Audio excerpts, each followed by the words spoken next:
कार्यपालिका में राष्ट्रपति सबसे ज़्यादा शक्तियां अपने पास रखता है। यह अलग बात है कि वह अपनी शक्तियों का प्रयोग मंत्रिपरिषद के सहयोग से करता है।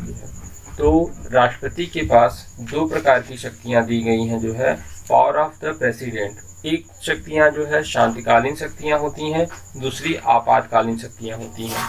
तो शांतिकालीन शक्तियां वे शक्तियां होती हैं जब भारत का राष्ट्रपति जो है सामान्य स्थिति में जो है वह अपने कार्यों का निर्वहन करता है, और आपातकालीन शक्तियां जब लागू हो जाती हैं देश पर। और हमें पता है कि 3 प्रकार के आपातकाल लगाए जाते हैं। पहला आपका 352 के तहत कोई विदेशी आक्रमण होता है, सशस्त्र विद्रोह के आधार पर जो है वह लगाया जाता है। दूसरा राष्ट्रपति शासन 356 के तहत लगाया जाता है, और तीसरा आपातकाल जो है 360 जो वित्तीय आपात होता है।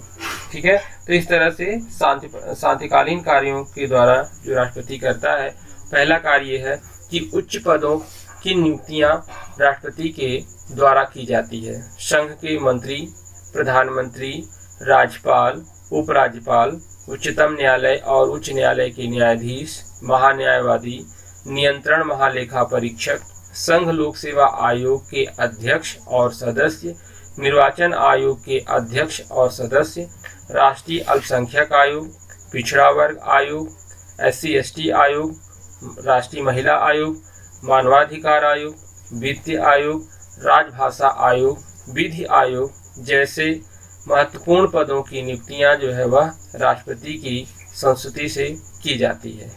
विधायी शक्तियां, राष्ट्रपति को किसी भी बिल पर पास करने का जो अधिकार दिया गया है। आपको पता है कि जब तक राष्ट्रपति किसी बिल पर हस्ताक्षर नहीं करता है तब तक वह कानून का रूप नहीं लेता है। आप सभी को पता है कि लोकसभा में कोई बिल लाया जाता है या राज्यसभा में कोई बिल लाया जाता है, लोकसभा और राज्यसभा में पास होने के बाद वह बिल राष्ट्रपति के पास जाता है, और जिस दिन राष्ट्रपति उस पर हस्ताक्षर कर देता है उसी दिन उसे भारत के गजट में शामिल कर लिया जाता है जो है, और उसी दिन से वह बिल कानून का रूप ले लेता है जो है। राष्ट्रपति जो है वह संसद का सत्र बुलाना, सत्र को भंग करना और संयुक्त सत्र बुलाना, यह सब कार्य जो है वह राष्ट्रपति के द्वारा ही किया जाता है। राष्ट्रपति राज्यसभा के 12 सदस्यों को मनोनीत करता है जो है, जो कला साहित्य क्षेत्र में अग्रणीय स्थान रखते हैं जो है वह, और 2 लोकसभा में 2 एंग्लो इंडियन की नियुक्ति राष्ट्रपति के द्वारा की जाती है। अगर हम राष्ट्रपति की न्यायिक शक्तियों की बात करें तो राष्ट्रपति को जो है अनुच्छेद 72 के तहत क्षमादान का अधिकार दिया गया है। भारत का राष्ट्रपति मृत्युदंड को माफ कर सकता है, किसी भी व्यक्ति के दंड को कम कर सकता है जो है, यह अधिकार केवल और केवल भारत के राष्ट्रपति को दिया गया है। अनुच्छेद 143 के तहत जो है राष्ट्रपति सुप्रीम कोर्ट के मुख्य न्यायाधीश से जरूरत पड़ने पर कानूनी सलाह मांग सकता है, लेकिन यह सुझाव जो है वह बाध्यकारी नहीं होगा। ना तो सुप्रीम कोर्ट का मुख्य न्यायाधीश सुझाव देने के लिए बाध्य होगा, ना ही राष्ट्रपति वह सुझाव मानने के लिए बाध्य होगा। इस तरह से जो है बाबरी मस्जिद के विध्वंस होने पर और 2002 में जो गोधरा दंगे हुए थे उस समय जो है वह राष्ट्रपति ने भारत के मुख्य न्यायाधीश से सुझाव मांगा था। राष्ट्रपति के द्वारा न्यायाधीशों की नियुक्तियां की जाती हैं। आपको पता है जो है कि सुप्रीम कोर्ट में जो है न्यायाधीशों की नियुक्ति करने का जो एक कॉलेजियम व्यवस्था है उसी के तहत नियुक्त की जाती है, और उससे नाम की संस्तुति जो है भारत के राष्ट्रपति को भेज दिया जाता है, और भारत का राष्ट्रपति जो है उसी के आधार पर जो है न्यायाधीशों की नियुक्ति करता है। अगर हम बात करते हैं जो है तीनों सेनाओं की जो है, तो तीनों सेनाओं का जो प्रधान होता है वह भारत का राष्ट्रपति होता है जो है, और इस तरह से जो है वह भारत के राष्ट्रपति को यह सब शक्तियां जो है वह प्रदान की गई हैं जो है, जो सामान्य स्थितियों में भारत का राष्ट्रपति जो है इन शक्तियों का प्रयोग करता है। जैसा कि हम सब जानते हैं जो है कि वह इन शक्तियों का प्रयोग मंत्री परिषद के सुझाव पर ही करता है जो है। राष्ट्रपति भारत में राष्ट्रपति की जो स्थिति है जो है वह संवैधानिक प्रमुख है, लेकिन वह औपचारिक प्रधान माना जाता है, क्योंकि उसे जो मंत्रिपरिषद के द्वारा जो सुझाव दिया जाता है उसी का वह अनुपालन करता है। दूसरी जो शक्तियां दी गई हैं राष्ट्रपति को, आपातकालीन शक्तियां दी गई हैं। चलिए, तो आपातकालीन शक्तियां जो राष्ट्रपति को दी गई हैं जो है, आप सभी जानते हैं जो है कि भारत का राष्ट्रपति जो है हमारे भाग 18 में जो है आपातकाल की व्यवस्था दिया गया है जो है। तो हमारे पास 3 प्रकार के आपातकाल हैं जो है। जैसे 352 में जो है जो आपातकाल दिया गया है, अगर कोई विदेशी भारत पर आक्रमण कर देता है जो है, या देश के अंतर जो है सशस्त्र विद्रोह जो है या आंतरिक अशांति की स्थिति पैदा हो जाती है, उस स्थिति में राष्ट्रपति को आपातकाल की उद्घोषणा करने का अधिकार है। लेकिन यह आपातकाल की उद्घोषणा वह मंत्रिमंडल के लिखित सुझाव के आधार पर करेगा जो है। अभी तक जो है 3 बार यह 352 के तहत भारत में इमरजेंसी लागू किया गया है। आपको पता होगा 1962 में चीन ने भारत पर आक्रमण किया, तब जो है पंडित जवाहरलाल नेहरू उस समय भारत के प्रधानमंत्री थे जो है, और डॉक्टर राधाकृष्णन उस समय भारत के राष्ट्रपति थे जो है। उस समय भारत में आपातकाल लगाया गया जो है, और यह आपातकाल लंबा चलता है जो है 1962 से लेकर 1968 तक। दूसरा आपातकाल जो है वह बांग्लादेश और पाकिस्तान के बीच जो तनाव की स्थिति में जो युद्ध हुआ था, उस स्थिति में जो है 1971 में लगाया गया जो है, इंदिरा गांधी के समय में जो है, और उस समय बीबी गिरी जो है वह भारत के राष्ट्रपति थे। तीसरा जो आपातकाल लगा है जो है वह आंतरिक अशांति और सशस्त्र विद्रोह के आधार पर 1976 में जो है इंदिरा गांधी के आह्वान पर लगाया गया था जो है। तो इस तरह से जो है भारत में अब तक जो है वह 3 बार आपातकाल लगाया जा चुका है। अब यह आपातकाल वापस लेने का भी अधिकार जो है वह राष्ट्रपति को है जो है, जो कि संसद के द्वारा जो है साधारण बहुमत से बिल पास कर दिया जाता है और वह आपातकाल वापस हो जाता है। ठीक है। उसके बाद 356 के तहत राष्ट्रपति शासन लगाया जाता है। 356 के तहत राष्ट्रपति शासन इस आधार पर लगाया जाता है, जब किसी राज्य की विधायिका संवैधानिक तंत्र से शासन करने में विफल हो जाती है, तब राज्यपाल को यह अधिकार है जो है कि वह राष्ट्रपति को अनुशंसा ज्ञापित कर सकता है कि जो है यहाँ पे संवैधानिक तंत्र विफल हो गया है जो है, और इस तरह से 356 का प्रयोग करके जो है वह राष्ट्रपति शासन लगा दिया जाता है। अभी देखा होगा आप लोगों ने, हाल फिलहाल में महाराष्ट्र और कर्नाटक जैसे राज्य इस स्थितियों से गुजर चुके हैं जो है। तो सबसे अधिक बार जो है राष्ट्रपति शासन जो है वह उत्तर प्रदेश में लगाया गया है, करीब 9 बार लगा हुआ है जो है, और एक बार राष्ट्रपति शासन लग जाने के बाद यह 6 महीने तक वैध होता है जो है। 6 महीने के बाद जो है अगर फिर वहाँ पर स्थितियाँ सामान्य नहीं होती हैं, राष्ट्रपति शासन लगाना अनिवार्य है, तो इस तरह से 6 महीना करके जो है 3 साल तक अधिकतम राष्ट्रपति शासन लगाया जा सकता है। अगर उससे भी ज़्यादा राष्ट्रपति शासन लगाने की आवश्यकता है जो है, तब उसके लिए आपको संविधान संशोधन करना होगा। यह पंजाब इस स्थिति से गुजर चुका है जो है। पंजाब में जब इंदिरा गांधी की हत्या की गई थी जो है, ब्लू स्टार की घटना हुई थी वहाँ पर जो है वह, उसी के कारण जो है वहाँ पर जो है वह काफ़ी जो है सिख दंगे हुए थे। इसके कारण वहाँ पर काफ़ी लंबे समय तक राष्ट्रपति शासन में पंजाब को रहना पड़ा था जो है। 360 क्या है इसके बारे में देख लेते हैं जो है।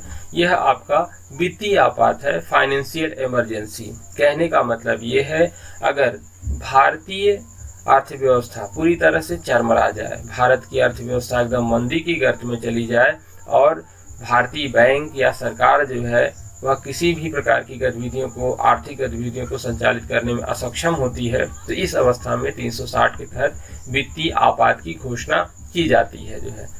संयोग की बात यह है कि अभी तक भारत में 360 के तहत वित्तीय आपात की घोषणा नहीं की गई है जो है, और इस तरह से जो है अभी आप देख रहे हैं जो है कि इस समय पूरा विश्व जो है वह आर्थिक मंदी की चपेट में है, और इसका कारण सभी को पता है कि जो है कोविड-19 के कारण जो है पूरी अर्थव्यवस्था पूरी तरह से कोलैप्स कर गई है जो है, और सभी लोग जो है घरों में कैद होने के लिए बाध्य हैं जो है। तो इस कारण जो है आने वाले समय में अगर यह स्थिति बनी रह सकती है जो है, तो वित्तीय आपात की घोषणा की जा सकती है। वित्तीय आपात में होता क्या है, वित्तीय आपात में जो है सभी के वेतन की कटौती कर दी जाती है जो है, और बजट प्रस्तुत करने पर रोक लगा दिया जाता है, और अन्य प्रकार की जितनी आर्थिक गतिविधियां हैं उस पर भी सरकार को रोक लगाने का अधिकार है।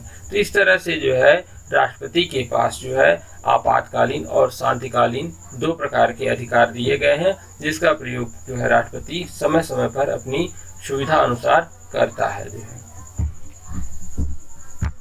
अब हम देखते हैं भारत के राष्ट्रपतियों का जो क्रम है जो है, इसमें आप देखेंगे डॉक्टर राजेंद्र प्रसाद जो है, आपको पता होगा कि 24 जनवरी 1950 को जो है हमारे संविधान सभा के सदस्यों ने क्या किया जो है 284 सदस्य ने संविधान पर हस्ताक्षर किया। उन्होंने ही सर्वसम्मत से डॉक्टर राजेंद्र प्रसाद को राष्ट्रपति मनोनीत किया। कारण क्या पड़ा राष्ट्रपति को मनोनीत करने के लिए, क्योंकि उस समय हमारे पास जो है वह ना तो सांसद उपलब्ध थे, ना ही विधायक उपलब्ध थे जो है, क्योंकि भारत में चुनाव होते हैं वह 51-52 में होते हैं, और इसलिए 52 में जो है नए राष्ट्रपति का जो है वह चुनाव होता है, जहाँ पे डॉक्टर राजेंद्र प्रसाद चुने जाते हैं। और इस तरह से 1952 से लेकर 62 तक जो है 2 कार्यकाल तक डॉक्टर राजेंद्र प्रसाद भारत के राष्ट्रपति रहे जो है। ठीक है। अब इसके बाद जो दूसरे राष्ट्रपति बनते हैं सर्वपल्ली राधाकृष्णन जो है, ये 62 से लेकर 67 तक जो है, कहने का मतलब है कि इससे पहले जो है वह 2 बार भारत के उपराष्ट्रपति रह चुके थे। इन्हें हम दार्शनिक जो है वह राष्ट्रपति के नाम से जानते हैं जो है, और ये भारत के बहुत बड़े शिक्षाविद थे जो है, इनके नाम से हम जो है वह शिक्षक दिवस के रूप में मनाते हैं जो है। चलिए उसके बाद हम बात करते हैं जो है जाकिर हुसैन की जो है वह, आपको पता होगा कि डॉक्टर जाकिर हुसैन जो है कितने बड़े क्रांतिकारी थे जो है, इनका राष्ट्रीय आंदोलन में महत्वपूर्ण योगदान था जो है। तो इससे पहले ये उपराष्ट्रपति थे जो है, और 67 में जब राष्ट्रपति बने, लेकिन दुर्भाग्य की बात ये रही जो है ये अपने कार्यकाल को पूरा ना कर सके, और कार्यकाल के दौरान ही इनकी मृत्यु हो गई जो है। और इस अवस्था में जो भारत के उपराष्ट्रपति बीबी गिरी थे उनको भारत का राष्ट्रपति बनाया गया जो है, लेकिन बाद में वह भी जो है वह चुनाव लड़ने के कारण जो है उन्होंने क्या किया जो है वह त्यागपत्र दे दिया जो है, और यहीं पर जो है वह भारत के पहले मुख्य न्यायाधीश, भारत के जो तत्कालीन मुख्य न्यायाधीश थे जो है एम हिदायतुल्लाह जो है, उन्होंने जो है वह राष्ट्रपति का पदभार ग्रहण किया जो है। उसके बाद चौथे राष्ट्रपति आते हैं बीबी गिरी जो है 69 से 74। अब देखिए जो है इन्हीं के समय जो है 2 बार जो है वह मतगणना करने की जरूरत पड़ी। 2 बार जो है वह मतों को गिना गया, क्योंकि पहली बार में इनको 47% ही मत प्राप्त हुए थे जो है। और आपको पता होगा कि राष्ट्रपति बनने के लिए 50+ मत की जरूरत होती है जो है। तब दोबारा फिर जो गणना की गई जो है, जो तीसरे या चौथे नंबर पे जो व्यक्ति को सबसे कम वोट मिला था उसके वोट शेयर को हटा दिया गया, और इन तीनों राष्ट्रपतियों में तीनों जो उम्मीदवारों में बांट दिया गया। और उस स्थिति में जो है बीबी गिरी को जो है वह फिर ज़्यादा मत प्राप्त हुए, 50 से अधिक मत प्राप्त हुए जो है, और इस आधार पे इस तरह वो चौथे भारत के राष्ट्रपति बने, और ये अखिल भारतीय मजदूर संघ के नेता भी थे जो है। ठीक है। उसके बाद 5वें जो भारत के राष्ट्रपति हैं जो है फखरुद्दीन अली अहमद जो है, ये 1974 से 77 तक थे जो है। भारत में इमरजेंसी इन्हीं के समय लगाई गई थी जो है, आपको पता होगा जो है। और जो पहली इमरजेंसी लगी थी वो सर्वपल्ली राधाकृष्णन के समय में लगी थी, जब चाइना ने भारत पर आक्रमण कर दिया था जो। और आपके जो है बीबी गिरी के समय में जो है दूसरी इमरजेंसी लगाई गई थी, और फखरुद्दीन अली अहमद के समय जो है इंदिरा गांधी ने जो आपातकाल लगाया था जो है अशांति और सशस्त्र विद्रोह के आधार पे, ये 3 इमरजेंसी इन राष्ट्रपतियों के समय लग चुकी है। चलिए उसके बाद भारत के इनका भी कार्यकाल पूरा नहीं होता है, और बीच में ही इनकी डेथ हो जाती है। तो अभी तक भारत के 2 राष्ट्रपति हैं जिनका बिना कार्यकाल पूरा किए ही इनकी जो है वह बीच में ही मृत्यु हो जाती है। इसमें एक जाकिर हुसैन हो गए, और दूसरे आपके फखरुद्दीन अली अहमद हो गए। 6वें भारत के राष्ट्रपति हैं नीलम संजीव रेड्डी। अब देखिए जो नीलम संजीव रेड्डी थे जो है, इनके बारे में कई बार क्वेश्चन पूछा गया है। ये पहले भारत के राष्ट्रपति और अंतिम अभी तक भारत के राष्ट्रपति हैं जो निर्विरोध चुने गए जो है। और यही एक ऐसे राष्ट्रपति हैं जो लोकसभा के अध्यक्ष भी थे जो है, और बाद में उनको भारत के राष्ट्रपति बनने का गौरव प्राप्त हुआ जो है। तो इस तरह से नीलम संजू रेड्डी से भी क्वेश्चन पूछे जाते हैं। 1977 से लेकर 82 के समय तक ये भारत के राष्ट्रपति रहे, और इन्हीं के समय में गैर जो है कांग्रेसी प्रधानमंत्री देखने को आपको मिलेगा जो है, जिसमें मोरारजी देसाई और आपके जो है चौधरी चरण सिंह आते हैं जो है। ठीक है, उसके बाद आपके आएंगे ज्ञानी जेल सिंह जो है, जो कि 7वें भारत के राष्ट्रपति थे 1982 से लेकर 87 तक जो है। अब देखिए, ज्ञानी जेल सिंह के समय में राजीव गांधी प्रधानमंत्री बनते हैं, इंदिरा गांधी की हत्या कर दी जाती है जो है, और इनके समय में राजीव गांधी से कुछ मतभेद होते हैं जो है, और आपका जो है एक डाक विधेयक आया था जो है, जिसे इन्होंने जो है पास नहीं किया जो है, और उन्होंने पॉकेट वीटो का प्रयोग किया। और राष्ट्रपति के पास जो है 3 प्रकार की जो है वीटो की शक्तियां दी गई हैं जो है। तो ये आपका एक तो निलंबनकारी वीटो है, पॉकेट वीटो है, और जेबी वीटो है जो है। तो उन्होंने क्या किया, पॉकेट वीटो का प्रयोग करके जो है वह डाक विधेयक को रोक दिया, और अभी तक किसी भी जो है राष्ट्रपति ने इस जो है वह पॉकेट विधेयक का प्रयोग नहीं किया था। चलिए, तो ये जो आपका राष्ट्रपति का जो वीटो होता है जो है, तो राष्ट्रपति को 3 वीटो दिया गया है। तो पहला वीटो जो होता है आपका जो है एब्सोल्यूट वीटो कहा जाता है जो है, जो गैर सरकारी विधेयक होता है राष्ट्रपति उसको अस्वीकार कर देता है। गैर सरकारी विधेयक का मतलब ये होता है जो सरकार में नहीं होते हैं जो है, गैर सरकारी सदस्य होते हैं जो हमारे सांसद तो होते हैं लेकिन वो सरकार में नहीं होते हैं, इसलिए उस बिल को राष्ट्रपति तुरंत रिजेक्ट कर देता है, क्योंकि उनका बहुमत नहीं होता, इसलिए वो बिल पास नहीं होगा। निलंबनकारी वीटो जो है आपका सस्पेंशन वीटो जो होता है जो है, उसमें क्या करता है राष्ट्रपति जो है, एक बार उस वीटो को पुनर्विचार के लिए वापस भेज सकता है, लेकिन अगर दोबारा उस वीटो को राष्ट्रपति के पास भेजा जाएगा तो राष्ट्रपति इसको पास करने के लिए बाध्य होता है जो है। ठीक है, उसके बाद आप देखेंगे जो है तीसरा जो वीटो है आपका जेबी वीटो, ऐसे पॉकेट वीटो कहा जाता है जो है। कहने का मतलब ये है कि अगर राष्ट्रपति उस वीटो को जो है ना तो रिजेक्ट करता है, ना ही उसको रिटर्न करता है, बल्कि अपने पास रख लेता है, तो वह पेंडिंग हो जाता है, वह जो है विलंबित कर दिया जाता है जो है। तो इस स्थिति में इस प्रकार के वीटो को हम क्या कहते हैं, जेबी वीटो या पॉकेट वीटो। और वह वीटो कभी भी प्रयोग में नहीं लाया जा सकता है। अगर उसको प्रयोग में लाना होगा तो वह जो है दोबारा दूसरे रूप में लाना होगा। इसका केवल एक बार प्रयोग किया गया है ज्ञानी जेल सिंह के द्वारा। तो इस तरह से जो है डाक विधेयक लाया गया बाद में, लेकिन उस रूप में नहीं लाया गया जिस रूप में वह डाक विधेयक जो है वह राजीव गांधी ने ज्ञानी जेल सिंह के सामने प्रस्तुत किया था। उसके बाद बात करते हैं भारत के 8वें राष्ट्रपति हैं आर वेंकट रमन, 1987 से 92। अभी तक के भारत के सबसे वयोवृद्ध जो है, सबसे ज्यादा उम्र दराज जो राष्ट्रपति बनने का गौरव प्राप्त होता है वह आर वेंकट रमन को मिलता है। उसके बाद भारत के 9वें राष्ट्रपति हैं डॉक्टर शंकर दयाल शर्मा, 92 से 97 तक जो है। डॉक्टर शंकर दयाल शर्मा के शासनकाल में ही जो है आप देखेंगे जो है कि पंचायती बिल बनाया गया, जो आपने पढ़ते हैं 72वां संविधान संशोधन, 73वां संविधान संशोधन जो है। और इन्हीं के समय में आपके जो है पीवी नरसिम्हा राव का जो है, और इनके शासनकाल में इन्होंने अपने शासनकाल में 5 प्रधानमंत्रियों का जो है शासनकाल इन्होंने देखा था जो है। ठीक है, उसके बाद जो है 10वें जो राष्ट्रपति हैं आपके डॉक्टर KR नारायणन हैं जो है, 97 से 2002 तक जो है।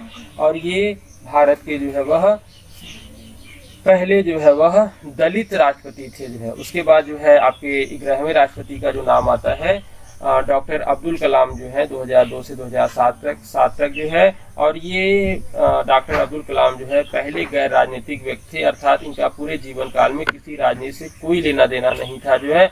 और इन्हें जो है वह जनता का राष्ट्रपति भी कहा जाता है। और ये जो है वैज्ञानिक राष्ट्रपति थे, आपको पता होगा मिसाइल मैन थे जो है, भारत में मिसाइल प्रणाली के जनक कहे जाते हैं जो है। और इस तरह से जो है इन्होंने राष्ट्रपति पद की गरिमा को बढ़ाया जो है। और 12वें जो राष्ट्रपति बनने का गौरव प्राप्त हुआ वह प्रतिभा देवी पाटिल को गौरव प्राप्त होता 2007 से 2012 तक। ये भारत की पहली महिला राष्ट्रपति थी जो है। उसके बाद जो है 13वीं जो राष्ट्रपति बनने का गौरव प्राप्त होता है प्रणब मुखर्जी को मिलता है, 2012 से लेकर 2017 तक जो है। और इस तरह से जो है 14वें राष्ट्रपति वर्तमान में जो है आपके जो है पदक्रम के अनुसार रामनाथ कोविंद हैं जो है। और ये जो है 2017 से लेकर आज तक जो है। इससे पहले अगर हम बात करते हैं रामनाथ कोविंद की जो है, तो वो जो है बिहार के राज्यपाल थे जो है, और बिहार कानपुर के रहने वाले हैं जो है आपके। और ये प्रसिद्ध लायर भी रह चुके हैं जो है, और इस तरह से वर्तमान में ये भारत के राष्ट्रपति हैं और दूसरे दलित राष्ट्रपति हैं। पहले दलित राष्ट्रपति के नारायणन थे और दूसरे दलित राष्ट्रपति भारत के रामनाथ कोविंद हैं। तो इस तरह से भारत के राष्ट्रपतियों का जो क्रम हमने देखा यहाँ पर जो है, यहाँ से इन चीज़ों को अच्छे से अगर पढ़ लेते हैं जो है, तो हमारे 1 से 2 क्वेश्चन सही होने की पॉसिबिलिटी बढ़ जाती है।